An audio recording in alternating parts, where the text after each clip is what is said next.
tuloy ng love and hate, peace and war, na hindi naman yan ang intensyon ng Diyos na mangyari sa buhay ng mga mananampalataya. Bakit nagkakaroon ng ganon? Because Jesus-like spirituality could upset traditional applications of Old Testament teachings and Pharisee-like religiosity, like what happened during the Lord's time. And also, Jesus-like spirituality could upset even New Testament or post-New Testament doctrines of the church. Napakahaba ng kasaysayan ng pananampalataya, napakaraming nadagdag na mga layers of beliefs, layers of interpretation, layers of tradition, na kung minsan nawawala na yung original na mensahe ng Diyos. Ang ating ngayong pag-aaral, pinamagitan natin, Applying Biblical Teachings Today. Paano nga ba marapat na ilapat sa buhay ngayong panahon na ito ang isang napakatanda ng mga dokumento para patuloy na yung kalooban ng Diyos na gamit nito sa buhay ng tao ang siyang maganap? Salamat, Ama, dahil maaari po kaming mag-aral. Dalangin namin, turuan niyo po kami. Kayo ang manguna. Tinig niyo ang aming madinig. Dalangin namin, Ama, na ang inyong pong kapangyarihan ay maramdaman naming lahat. Ang inyong liwanag ang siyang maging guide namin sa pang-araw-araw na buhay. Forgive us our sins. Cleanse us, O God. Teach us how to read the Bible and how to apply it in our lives today. Be our teacher. We seek you, Father, in the name of your Son, Jesus. Interestingly, yun po mga churches, mga tao, mga mananampalataya na sinasabi nilang sila ay Bible-based. They believe in the authority of Scripture. Marami na rin sila mga verses na hindi sinusunod, hindi pinapansin ngayon. There are many verses that are ignored and unheeded today. They got lost in history. Either buong nawala sila o part by part na hindi na sila ino-observe ng mga tao. For example, Leviticus 20 verse 9. If you curse your father and mother, you will be put to death. Pag sinabi mong biblical ka, pag merong isang anak na sumagot-sagot ng pabalang-balang sa magulang, dapat patayin. Pero wala nang gumagawa niyan ngayon, even among the very so-called conservative churches. Christian churches do not apply this now. Leviticus 20:10, if a man commits adultery with the wife of his neighbor, both the adulterer and the adulteress shall be put to death. Pagka merong nangalo niya, isang lalaki na kanyang sinipingan ng babaeng asawa ng iba, pareho silang papatayin. Sa katunayan, hindi lang ngayon yan, hindi na ginagamit. Pati nung panahon ni Jesus, nangalahati na lang ang paggamit, kaya ang gusto na lang nilang patayin nun yung babae. Hindi na yung lalaki. Naiba na rin yung reading nila. Leviticus 20:14, it isn't natural for a man to marry both a mother and her daughter, and so all three of them will be burned to death. So pag ginawang partner ng isang lalaki ang mag-ina, silang tatlo daw ay susunugin hanggang mamatay. Sino ang gagawa niyan ngayon? Sino ang gumagawa? Bagamat nangyayari pa rin na may isang lalaking mag-ina, nagiging partner niya. Leviticus 20:15-16, if a man has sexual relations with an animal, he shall be put to death, and you shall kill the animal. If a woman approaches any animal and has sexual relations with it, you shall kill the woman and the animal. Nakakapagtaka naman bakit yung animal ay nadamay pa sa kagagawa ng tao, pero wala na rin gumagawa niyan ngayon, bagamat meron pa rin gumagawa ng bestiality na yon, having this kind of interaction with animals, pero hindi na papatayin yung tao, hindi na yan nangyayari. Leviticus 20:18, if you have sex with a woman during her monthly period, both you and the woman will be cut off from the people of Israel. So any man that has a sexual relationship with a woman during her menstruation, pareho silang tatanggalan ng citizenship, itatapon, itatakwil. So ibig sabihin, chinecheck pa ng mga pristong araw yon kung nagaganap nga, even between couples. Leviticus 20:27, a man or a woman who is a medium or a wizard shall be put to death. They shall be stoned to death. So sino pa ngayon ang babato hanggang mamatay kila madam ganito at madam ganon na nanguhula o sa mga espiritista. Hindi na rin yan ino-observe. Leviticus 21 verse 9, if any of your priests has a daughter who disgraces you by serving as a temple prostitute, she must be burned to death. So sinong equivalent ngayon ng mga priests? Hindi yung mga pastors.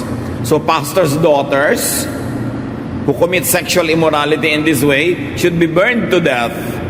Sinong gumagawa niyan ngayon? Genesis 17:12 to 14, throughout your generations, every male among you shall be circumcised when he is 8 days old. Any uncircumcised male who is not circumcised in the flesh of his foreskin shall be cut off from his people. So lahat ng lalaki, pag 8 days old, kailangang tuliin. Pero sino pa ang nag-o-observe yun ngayon? Ang daming mga born-again Christians, mga Bible-based, evangelicals, Protestants, na hindi nag-o-observe niyan, lalo sa Western world. The same people who are very strict about all other verses don't observe this verse. See, nakikita ko, bakit natin po iniisa-isa ito? Kasi gusto ko makita nyo how selective the church has been in obeying. Uncircumcised men supposedly cannot be in the fellowship, much less to lead or to minister. But again, strict and so-called conservative churches ignore this teaching now, because they only select which sins to continue hating today and which sins to ignore, according to the Old Testament. Leviticus 20:13, it is disgusting for men to have sex with another, and those who do will be put to death just as they deserve. Interestingly, many churches continue to stick to the spirit of this teaching much more than other Old Testament regulations that they now conveniently ignore. Why they choose this, why they choose not this one, is a subject to a lot of wonder and puzzle. Leviticus 21:17 to 19, no descendant of yours can ever serve as my priest if he is blind or lame, if his face is disfigured, if one leg is shorter than the other, if either a foot or a hand is crippled. Can you imagine the teaching of the Old Testament? Nobody who has any physical disability can serve as priest. If you apply this now, there can be no pastors who are handicapped. No worship leaders, no song leaders, no prayer leaders could qualify if they are handicapped. So ano ba yung teaching? Anti-handicap ba yun? Leviticus 24:16, one who blasphemes the name of the Lord shall be put to death. The whole congregation shall stone the blasphemer. You don't see churches stoning somebody to death because that person blasphemed God. Not anymore. Leviticus 19:19, breed your livestock animals only with animals of the same kind, and don't plant two kinds of seed in the same field or wear clothes made of different kinds of material. So no intercropping. Yung ginagawa ngayon sa Cavite at Batangas, may nyog, may papaya, may pinya, may kape, sama-sama sa isang bukid, hindi pwede yun sa Old Testament. Yung ginagawa ng mga tao ngayon na nagsusuot ng cotton, terry wool, polyester, hindi pwede yon. Kasi hindi pwede sila magsuot ng tela na iba-ibang material ang pinagsama-sama sa isang hobby. Kaya kung minsan makikita mo, 50% cotton, 30% polyester, hindi pwede yon sa Old Testament. So, nakikita natin mga kapatid, ang daming mga bawal noon na parang hindi na bawal ngayon sa observation ng mga churches at sa pag-o-observe nila. Pero meron namang ibang churches, pinili nila yung iba, panatilihing bawal, at yung iba, hindi. Ano ang standard? Usually, yung standard ng mga leaders nila. So kung sila ay hindi nagpapatuli, so hindi nila masyadong ini-implement yun.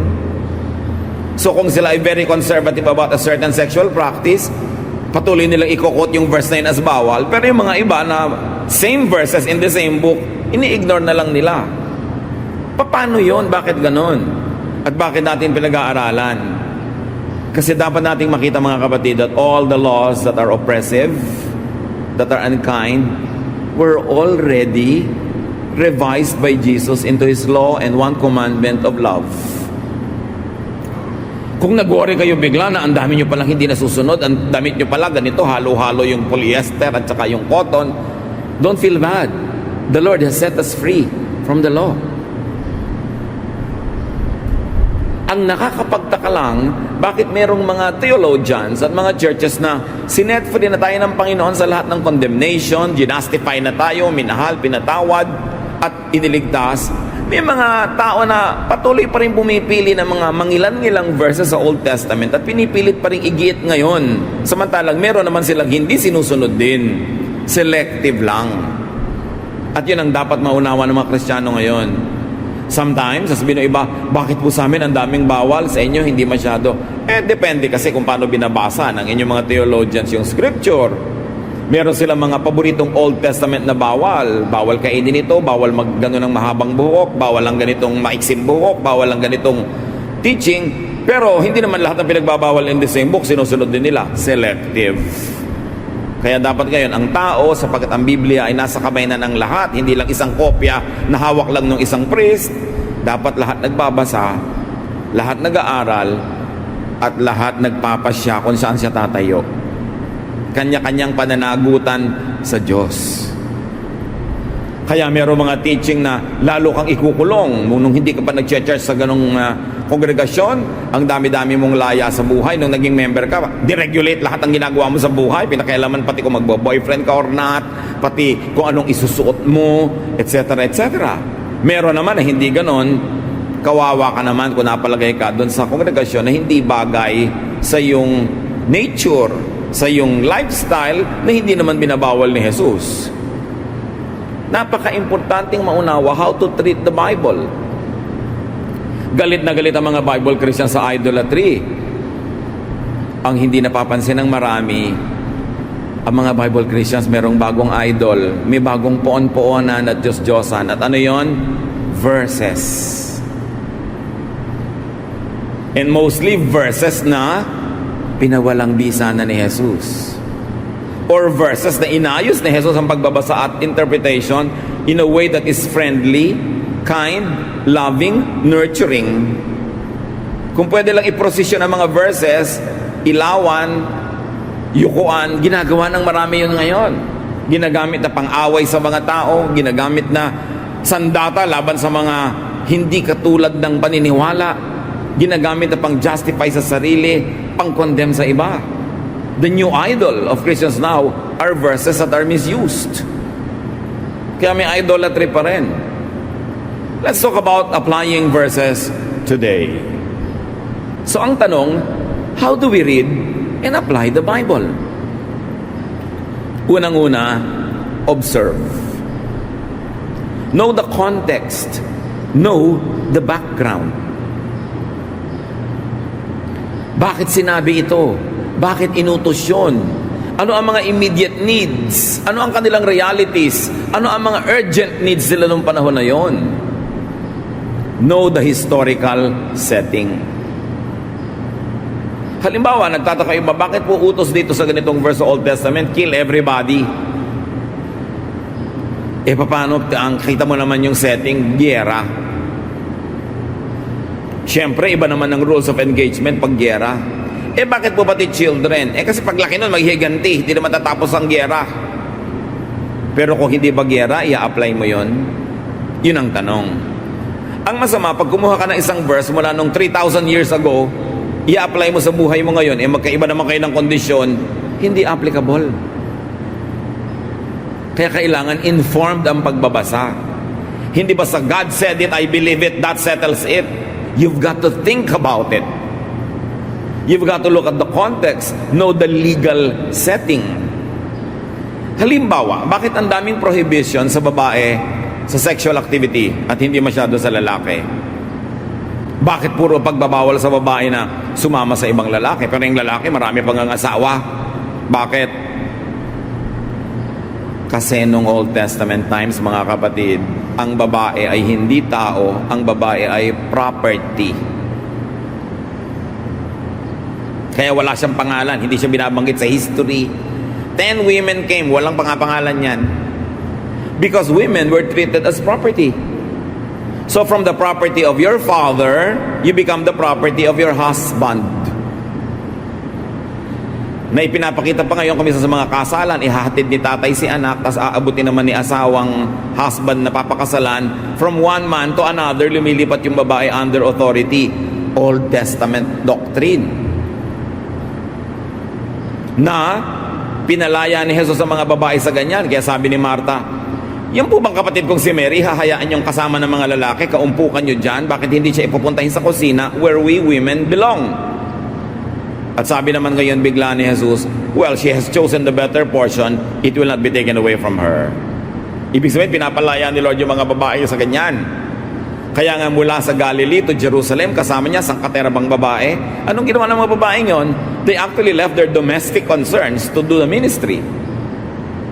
And yet, pagkatapos ni Jesus, ang mga disciples, ang mga writers of the New Testament, renewed the tradition of women being under the authority of men.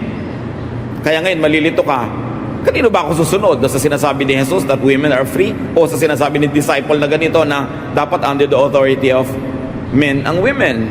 Kaya nalilito ang maraming Christians. At kaya natin pinag-uusapan ngayon, dapat pa bang i-memorize yan that Jesus and His name is the name above all names? That all authority on heaven and earth were given to Him. Therefore, the teachings of Jesus should supersede all teachings of the Old and the New Testaments that are inconsistent with this doctrine of love and freedom. Mabalik tayo sa mga babae na property. Hindi nyo ba napansin yung 10th commandment, Exodus 20:17? You shall not covet your neighbor's house, property.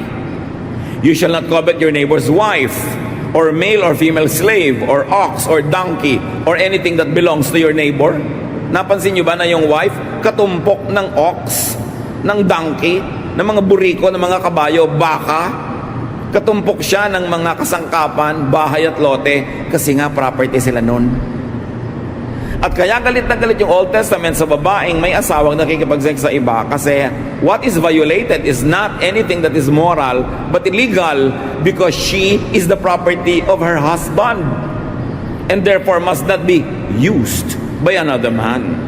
Legally, yun yung crime. Eto ngayon ang tanong na dapat pag-usapan.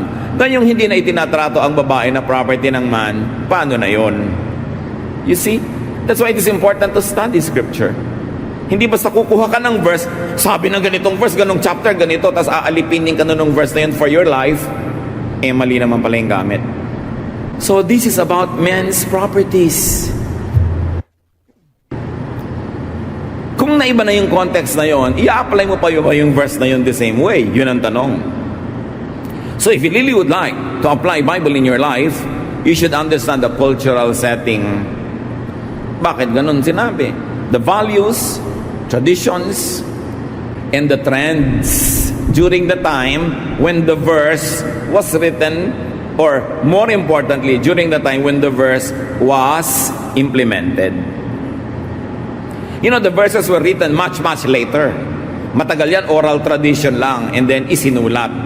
Hindi kasing tanda nung pagsusulat yung tradisyon. Mas matanda pa yung tradisyon, nasulat lang much later.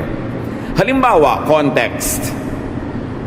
Ang oil, pag ginagamit nung araw, pampagaling sa mga may sakit, pambibigay ng comfort sa mga may mga kung ano-ano, disinfectant yan. Yan ay may mga clinical value. James 5:14. Are any among you sick? They should call for the elders of the church and have them pray over them, anointing them with oil in the name of the Lord. So ang ibig sabihin, kung merong may sakit, gamutin. To gather, to anoint with oil is not only isang magic punas sa noo na anoint na with oil and you expect a magic, a miracle. To anoint with oil is probably to clean the whole body, to massage it with oil, to clean the wounds, to bandage them and put oil. It's a medical ministration coupled with prayer. Hindi katulad ngayon na hali kayo lahat ng may sakit, papahiran, tatalsikan ng konting langis and you expect healing. Nagiging parang magical ritual yung ginagawa, wala sa context ang paggamit ng oil. Because oil was a medical thing. 1 Corinthians 7:12, Paul says here, to the rest I say, and I, not the Lord, clear si Paul, ako lang ang may opinion nito, hindi ang Diyos. If any believer has a wife who is an unbeliever, and she consents to live with him, he should not divorce her.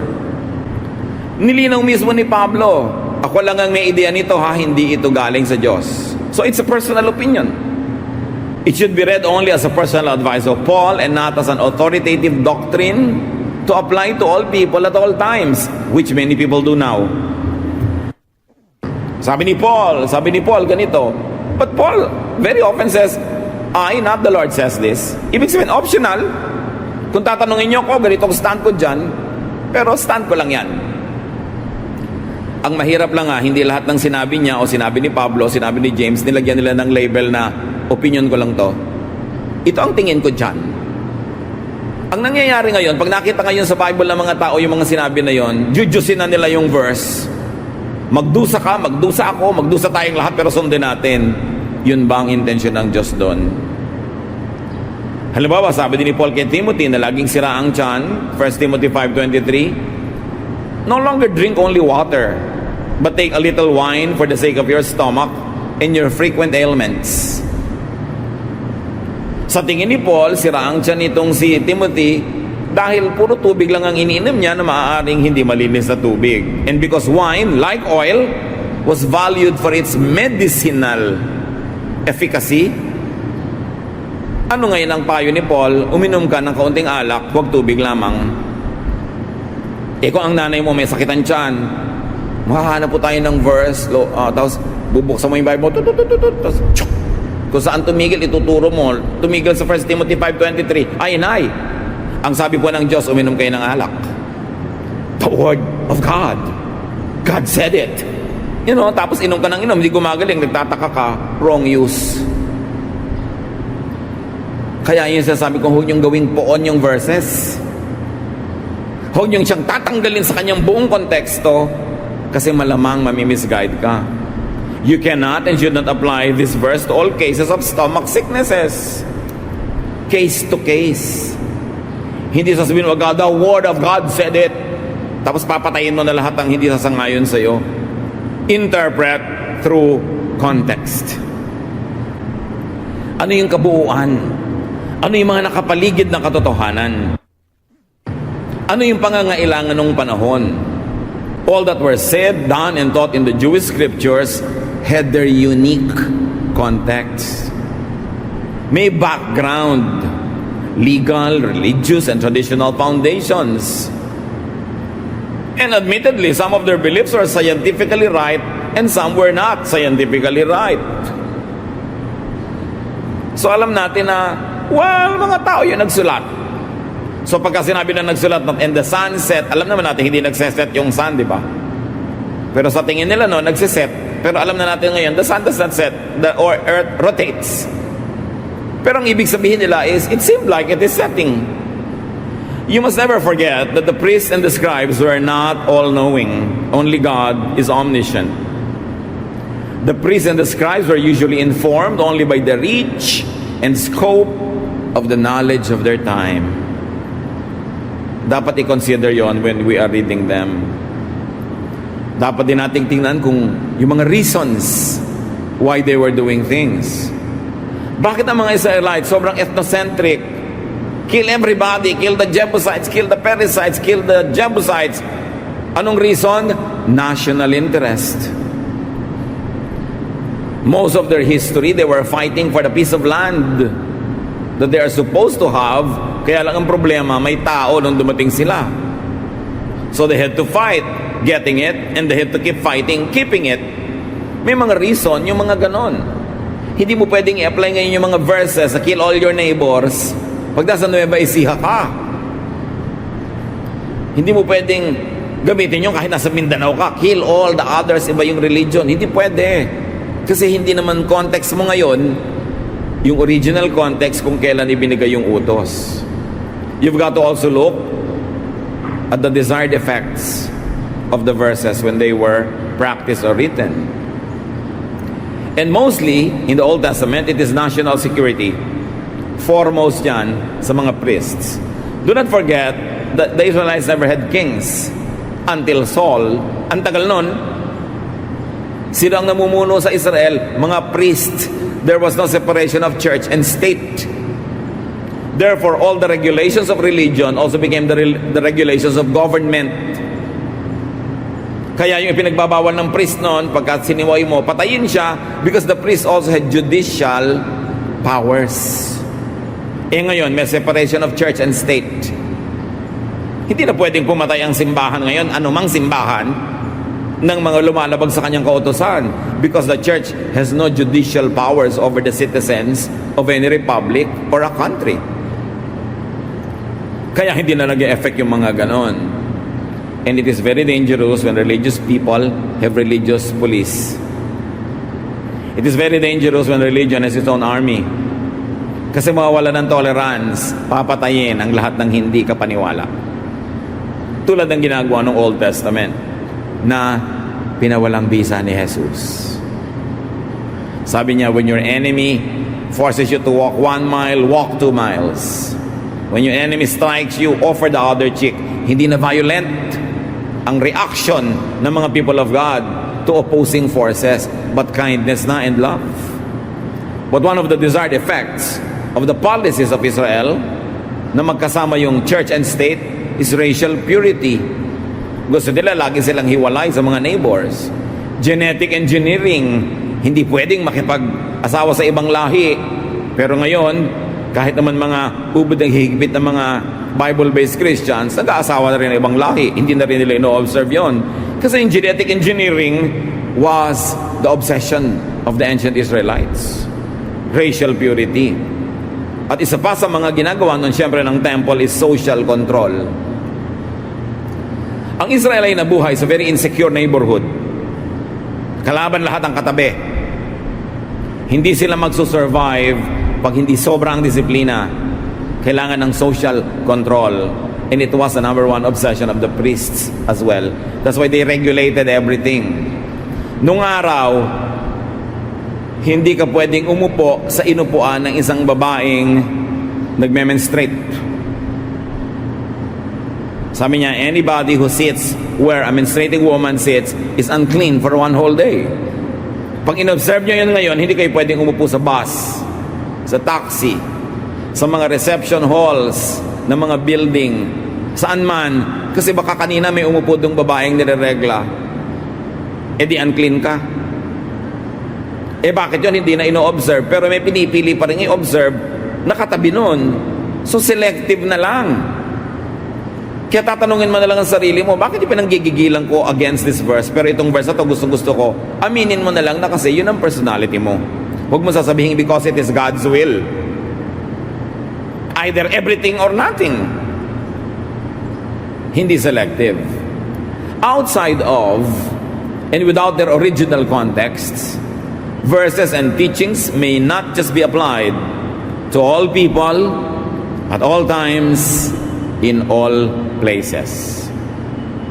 Kaya nagtataka yung iba, bakit po sa church namin hindi allowed magsalita ang mga babae? Bakit po sa church namin hindi allowed maging leader ang babae o hindi allowed mag-preach? Kasi may verse silang pinanghahawakan. Sino may sabi ng verse? Dapat mong itanong sa sarili mo. At pagkatapos dapat mong itanong, ano ang sabi ni Jesus tungkol sa ideya na yan, tungkol sa ideya ng mga babae? Bakit ang dami niyang symbolic acts affirming women? So study your context. Know that what cannot and should not be imposed on you in your time and place. Merong hindi na angkop talaga na iba na ang panahon. Kaya huwag mo sasabihin, this is the unchanging word of God. Because even during the history of Israel and in the history of the Bible, the applications of some Old Testament teachings were not even observed during the time of Jesus. Kasi ang mga tao nag-a-adjust. Ngayon, pag ginawa mong poon yung verse na ang tagal nang ginawa, tapos hindi na angkop sa'yo ngayon, ano mangyayari? Ma-oppress ka. Kaya kailangan ng masusing pag-aaral. Siyempre, hindi ka naman agad-agad bigla na lang magde-declare ng freedom from any and all verses. Kailangan merong scholarly base ang iyong desisyon. But very importantly, examine the soundness of reading, the interpretation, and the application. Self-serving ba? Selfish ba? Cruel ba? Unkind ba? Anti-Jesus ba? Dapat mo itanong yun. Hosea 4:6, my people are destroyed for lack of knowledge. Kawawa yung mga tao na sasali sa isang relihiyon, tas ikakadena, itatali, ikukulong ng takot na verses na mali ang basa o hindi na appropriate sa konteksto. Imbes lumaya, nakulong. Imbes sumaya, na-repress, na-suppress. Imbes ma-develop, umatras. Kawawa. Hindi ganun ang kalooban ng Panginoon. Sa John 21:23 is an example of a mistake. So the rumor spread in the community that this disciple would not die.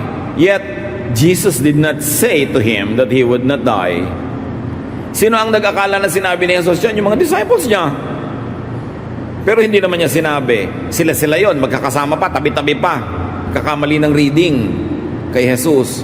Ngayon pa, 2,000 years away yung document, pwedeng lumihis. Kaya yung mga sinasabing, God said, Scriptures say, dapat yan pag-ingatan. Kung minsan magbabasa sa Psalm, sabi ni David, kill all my enemies, O God, destroy all of them, blah, blah, blah. Binabasa niya ng presider. Tapos pagsara niya ng libro, sabi niya, these are the words of the Lord. Question, Lord ba si David? Dapat mong piliin sa Bible yung words of the Lord. Hindi lahat ng nasa Bible ay words of God. Kasi sa Bible nga may words of Satan, di ba? Sabi ni Satan kay Eve, you will not die. Pagka kinot mo yan, pagsara mo, these are the words of God. Hindi wrong na. May word dyan na mali. May maling sinabi si Sarah. May maling sinabi si Peter. May maling sinabi si ganon. So hindi mo dapat itrato bawat salita doon as word of God. Sa New Testament nga, yung mga ibang versions ng Bible, read pa yung word ni Jesus para huwag mo mapagkamalan yung hindi niya word na kanya. So, hindi common nandyan word of God. Okay? It contains very powerful words of God, but you must be selective because there are many people that had voices in the pages of the Bible. They spoke correctly or incorrectly. Kailangan maingat ang pagbabasa. 2 Peter 3:16, Paul wrote to you according to the wisdom given him. There are some things in them hard to understand, which the ignorant and unstable twist to their own destruction as they do the other scriptures. Anong sabi ni Pedro? Alam nyo, sumulat sa inyo si Paul ayon sa karunungang ibinigay sa kanya ng Diyos. Kaya lang hindi naman ibinigay sa lahat yung ganong karunungan. Yun ang parenthetic expression.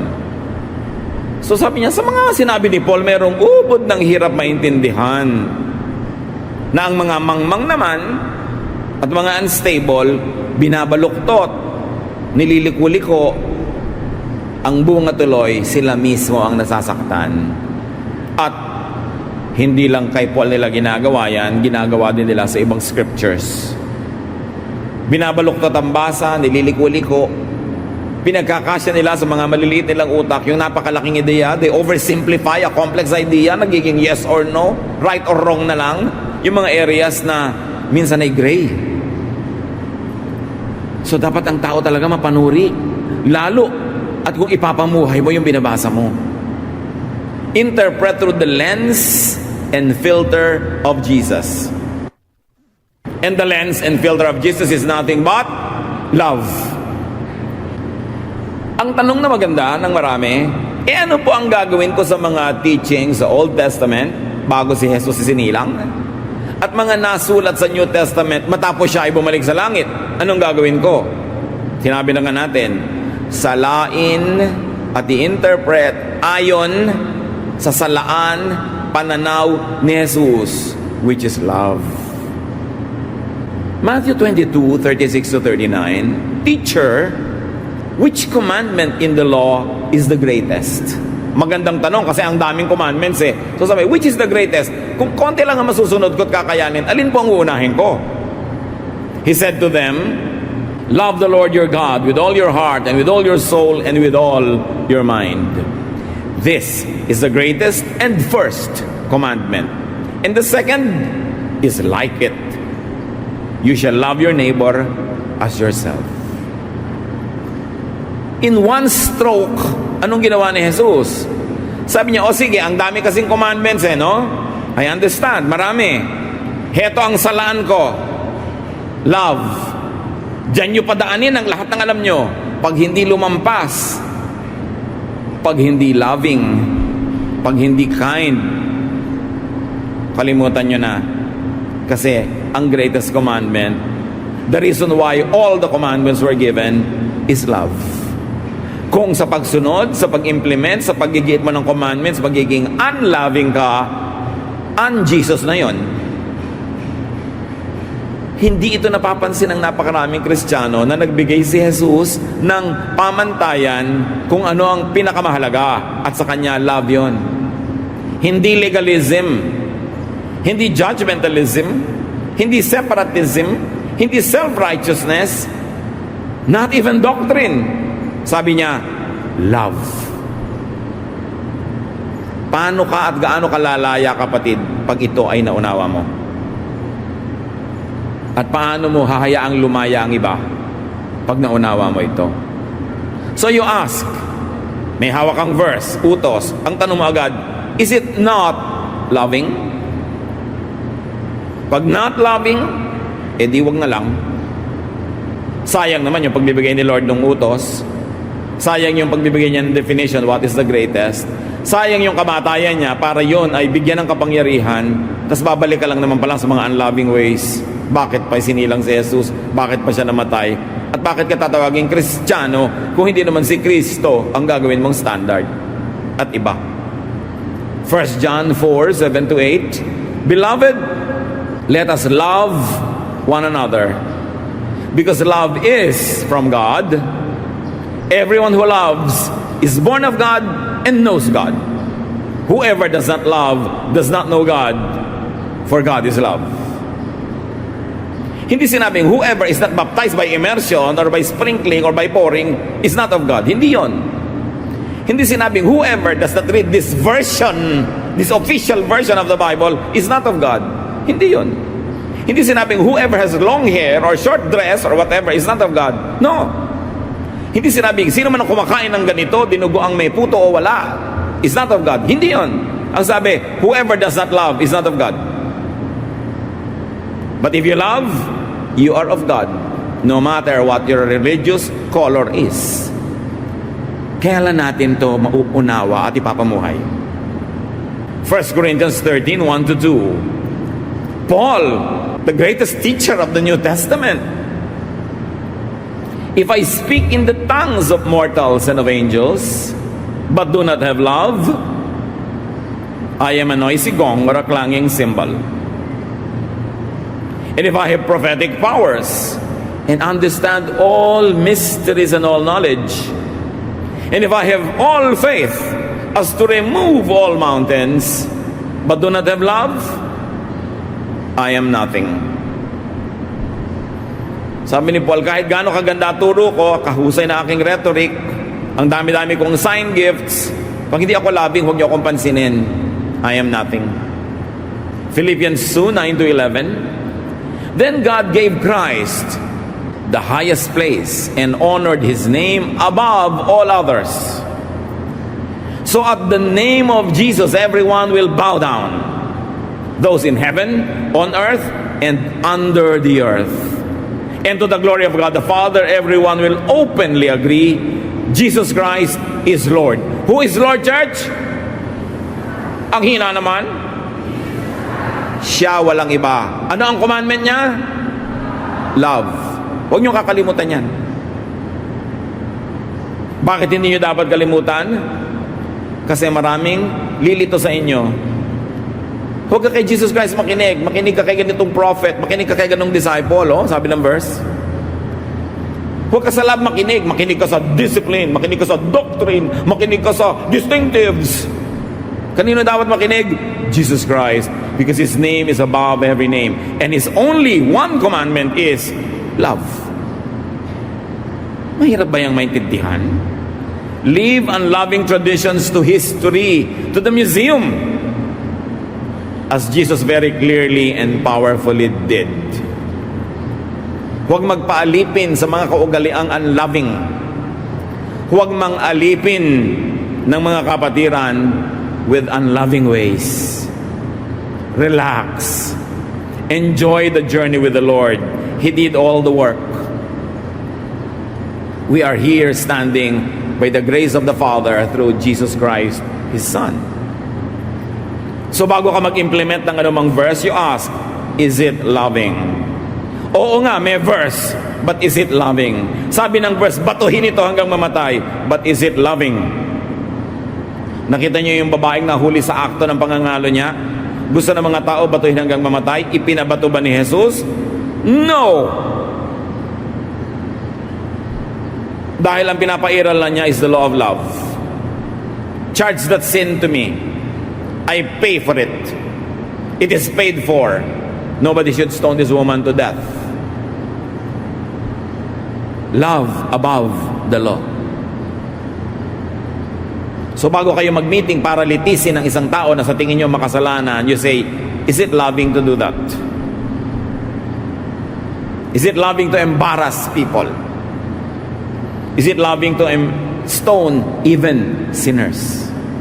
Kaya ang sabi ni Lord, sige, ang walang kasalanan, maunang bumato. Wala namang naglakas loob kasi lahat naman makasalanan. So kung lahat may kasalanan, bakit ang lakas ng loob mong usigin yung kasalanan ng iba? Pwedeng iba lang ang hugis, korte ng kasalanan niya sa kasalanan mo, pero meron ka rin sa kahuhugot ng kapal para mangusig ng iba. Yun ang mensahe ni Jesus. Meron kang gustong gawin sa kapwa mo Kristiyano nagkakamali, but would you want it for people you love? Pulpituhin natin si ganitong sister kasi makasalanan. Kung naging anak mo yon, gusto ba mangyari sa kanya yon? Would you want it for yourself? Leviticus 19:18, love your neighbor as yourself. So ang tanong, bakit ito po Leviticus? Bakit pwede pa natin gamitin ngayon? Kasi sang-ayon siya kay Jesus. Pasado siya sa salaan ni Jesus kasi loving. If the verse teaches love, ask further, is it beneficial? Loving nga, pero nung araw, pero ngayon ba beneficial pa yan? Is it liberating? Nakakakulong ba o nakakalaya? Nakakapahinga ba o nakakasakal? Galatians 5:1, it is for freedom that Christ has set us free. Stand firm then, and do not let yourselves be burdened again by a yoke of slavery. Namatay si Jesus para tayo palayain. Sabi, manindigan kayo kung ganon, at huwag niyong payagan na muli kayong maging alipin. Alipin ng ano? Ng religious dogma that makes your life hard, that condemns you, that makes you look and feel guilty all the time. So pinalaya na kayo ni Jesus, huwag na kayong pumayag na kinalagay na kayo ni Jesus, patatali na naman kayo sa mga Pharisees, patatali na naman kayo sa mga judgmental people. Ilalagay niyo na naman yung sarili niyo sa judgment seat to be judged by others. Huwag na kayong pumayag, sabing ganon. Huwag niyong sayangin ang sakripisyo ni Jesus para kayo palayain. Hindi palayain na gumawa ng mali, palayain sa mga nanguusig, palayain sa mga judgmental people, palayain sa walang katapusang guilt, because Christ paid for our sins, committed, being committed, and will be committed, because Jesus is Lord yesterday, today, and tomorrow. Kung mababasa nyo lang, lahat ng tanong halos sa mga tao sa akin sa Facebook, kawawa ang mga tao kasi oppressed na oppressed na oppressed. Pwede po ba akong kumain ito? Pwede ko bang sabihin ito? Pwede ba akong ganito? Pwede ba akong ganon? Puro bawal kasi ang nakasaksak sa utak. Bakit pa namatay si Jesus kung mabubuhay ka na naman sa sangkaterbang bawal? Hindi naman ibig sabihin na wala nang bawal. Pero suriin mo na kung ano yung bawal kay Jesus, yon. Kung ano yung bawal sa iba na hindi naman bawal kay Jesus, malaya ka na doon. That's why Jesus is Lord. John 8:32, then you will know the truth, And the truth will set you, church, free. Hindi licentious, ha? Hindi may lisensya kang gawin lahat ng mali. Free ka na gumawa ng tama, at free ka from a life of guilt and accusation because Christ paid for your sins. Sasabihin ng iba, di po yung iba abuso. I don't think so. Sa laki na lang ng pagmamahal mo kay Jesus at pagtanaw ng utang na loob, magpapakatino ka. Pero hindi ka nagpapakatino dahil sa sasabihin ni Manang ganon o ni Manong ganon. Hindi ka nagpapakatino sa tingin ng iba para huwag ka lang mausig dahil takot ka mabisto. No. Ginagawa mo yung best mo dahil yun ay ikaliligaya ni Jesus. Pero alam mo na lahat ng hindi mo maabot dahil may pagkukulang ka, kung minsan ay mahina ka, lahat yon inabot ni Jesus, binayaran, pinatawad, inilibing sa lalim ng dagat at minamahal ka hanggang ngayon. Huwag mong kakalimutan yon. Don't live in guilt. Guilt is hell. People who live in guilt live in hell, and that hell is in their hearts. And Jesus sets us free from hell, not only from the fires of hell in the future, but from the hell-like heart of people who are forever being made guilty by the religious establishment. Hindi dapat pampagilty ang ginagawa natin sa tao. Pinapalaya natin dapat sila sa guilt. Kasi yun ang regalo ni Jesus. Hindi pag nakakita ka ng isang Kristiyanong biglang naninigarilyo, do hindi natin gusto yun. Sasabihin mo agad, ganyan ba? Ganyan ba Kristiyano? Pag-guilty ka agad. Trabaho ni Satan yan. Alam niyo ba, Satan is the accuser? To accuse anyone is the work of the devil, not of Jesus. Pag may nagkamali, ganyan ba Kristiyano? Ganoon agad. Bakit akala mo pag Kristiyano, perfect? Perfect ang legal status because Jesus paid for our sins. But in actual life, hindi ka naman talaga perfect. At huwag nating linlangin ang mga sarili natin. Nobody is perfect. Yung nagpe-perfect andyan, hypocrite lang yon. Walang ganon. The Bible says, no one is righteous, not even one. And the Bible is clear, all have sinned and fall short of the glory of God. Kaya sabi ni Jesus, sino man ang walang kasalanan, bumato na. Kailan tayo huling ng bato ng isang taong iniisip natin makasalanan? Hindi yan gawa, yan ang hindi gawa ng Kristiyano. Kaya pagka meron kang ginawang mali, sabi agad ni Manang, ganyan ba Christian? Sagot mo rin, bakit ang ginagawa nyo? Ganyan ba Christian? Nanguusig kayo? Pareho lang tayo, Manang. Magbatuhan na tayo, simulan na natin. O kung ayaw magkapagbatuhan, huwag kayong mambato. Nabubuhay lang tayo sa awa ni Jesus. Walang pwede magyabang. Awang-awa si Jesus sa mga religious people of His time. Not the leaders, but the followers. Hirap na hirap sila. Ang daming batas. Ang daming dasal. Ang daming bawal. Laging guilty at guilty at guilty.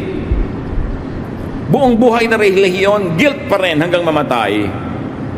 Kaya sabi niya sa Matthew 11:28-30, sa mga taong pagod na sa guilt, sa pahirap ng religion, if you are tired from carrying heavy burdens, come to me and I'll give you rest. Take the yoke I give you, meaning not the yoke that the Pharisees give you. Put it on your shoulders and learn from me. Not from them, from me. I am gentle and humble, not like them who are proud and harsh and cruel, and you will find rest. This yoke is easy to bear, and the burden is light. Kapag kami nagtatanong, paano po magiging tama ang interpretation ng verse? Itatanong mo, is it easy and light? Because Jesus wants it easy and light. Kaya may biglang, gagawin natin very practical. Pastor, hirap na hirap po kami sa buhay. Wala po akong trabaho, lubog kami sa utang. May nag-alok po sa akin ng trabaho, pero may trabaho po pag linggo. Ayaw po ng pastor ng trabaho pag linggo dahil daw Lord's Day yon. Ano pong gagawin ko? Ano yung light na reading? Di tanggapin mo yung trabaho, anak. Umattend ka na lang sa Wednesday service. Hindi lang Sunday ang Lord's Day, every day. This is what I mean interpreted when it is easy and light. I could be legalistic and say, the Lord says respect the Sabbath. Do not work. Just be in the church the whole day. Pero si Lord nga nagpa-work ng Sabbath para lumaya ang tao. At sabi niya, Sabbath was made for man, not man for the Sabbath. It was made for the good of man, so that man would be mandated to rest. But if the man does not choose to rest, that's his choice. So may mga oppressive readings. Namamatay na sa gutom, ayaw pa pagtrabahuhin pag linggo. Nag-church na nung umaga, pero pauli sa gabi, required pa rin. At required din yung midweek. Ang dami-daming requirement. Ang tanong, after 40 years of practice, mas banal ka ba talaga doon sa isang taong nasa labas ng church na hindi nag-church kahit kailan? Yun ang tanong. Mas bumuti ka ba talaga? Mas bumait ka? Siyempre, mabuti naman talagang attend para marami kang feeding. Pero hindi naman dapat gawing obligasyon. Dapat pleasure. It's your pleasure to worship the Lord with the brothers and the sisters. Hindi dahil chinecheck yung attendance. Malalagay sa bulletin board ang pangalan mo pag absent ka. Pressure na yon. Hindi na yon easy and light. So you ask, is it restful? Yung reading ko ba restful? If not, freeze the verse. If yes, apply it. Kasi dumaan sa sala ni Jesus at pasado. How do you read the Bible? Apply it after you've understood it. But remember, Jesus is the standard. Jesus is the new covenant and agreement.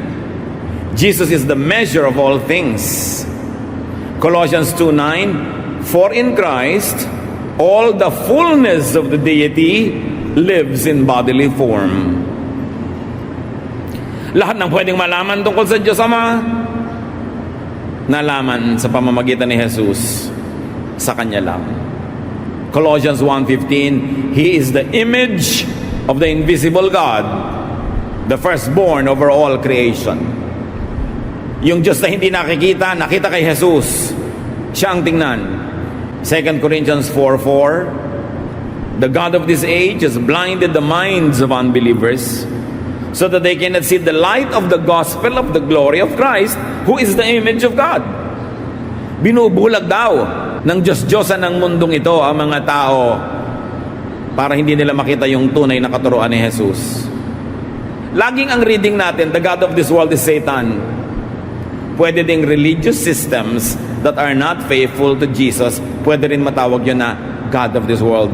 Kasi kung merong number one pambulag ng mga tao, erroneous religious belief. Yan ang malakas makabulag. Yan ang nagpapalakas ang loob na maging kriminal ang mga tao, pumatay sa ngalan ng Diyos. Matthew 3:17, and the voice from heaven said, This is my son, whom I love. With him I am well pleased. Kanino pleased ang Diyos? Sa ganito bang prophet? Sa ganito bang disciple? Kay Jesus. Siya ang anak ng Diyos.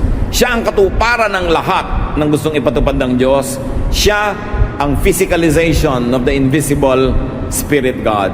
Siya ang dapat mangibabaw. John 1:29, the next day, John the baptizer saw Jesus coming toward him and said, Look, the Lamb of God who takes away the sin of the world. Paano inalis ni Jesus ang kasalanan ng mundo? Number 1, binayaran niya lahat. At number 2, pinawalang bisa niya ang kutakot-takot na batas na nagde-declare na makasalanan tayo. By taking away the law that condemns, Jesus took away our sin. Parang ganito, nakalagay, no parking, nagpark ka, di guilty ka.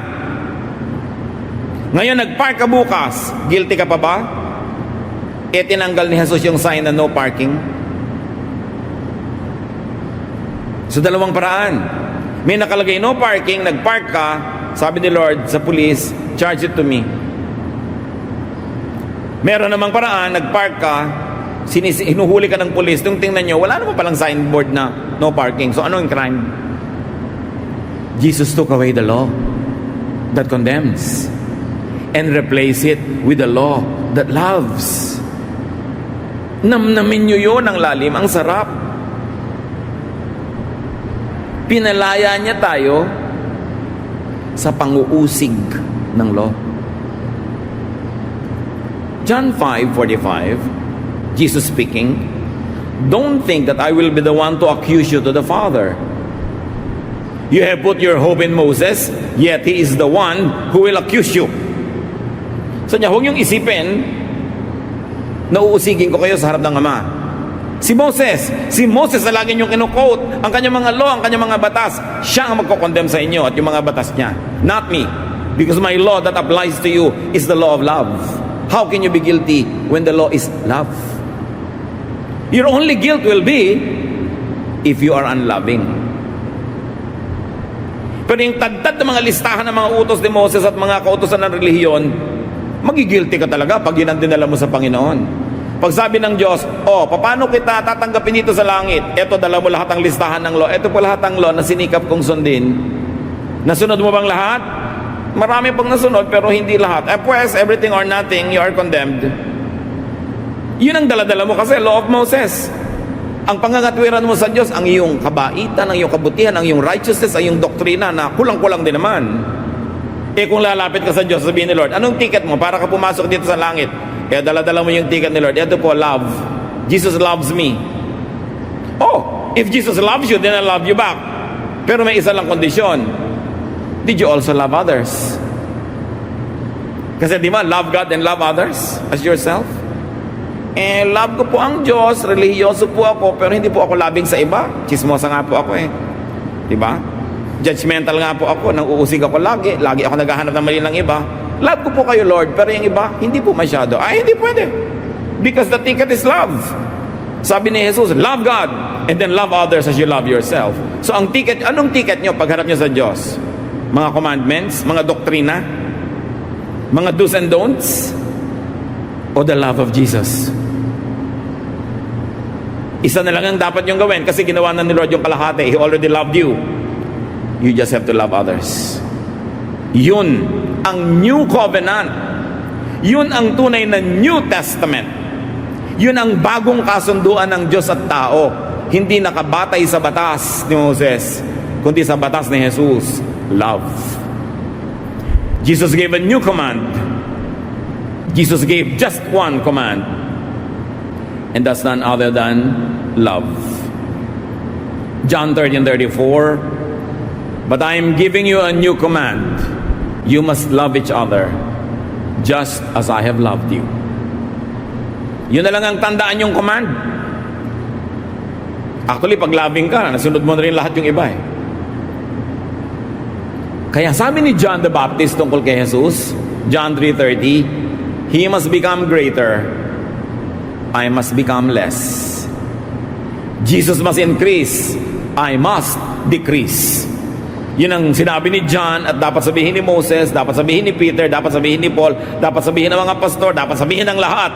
Jesus must increase, I must decrease. Siya ang Son of God. Siya ang Savior and Lord. Siya ang dapat mangibabaw. Jesus is above Old Testament prophets and New Testament teachers like John and everyone else. Don't ever be confused about that. Pero sasabihin ng iba, paano po yung sabi ng 2 Timothy 3:16?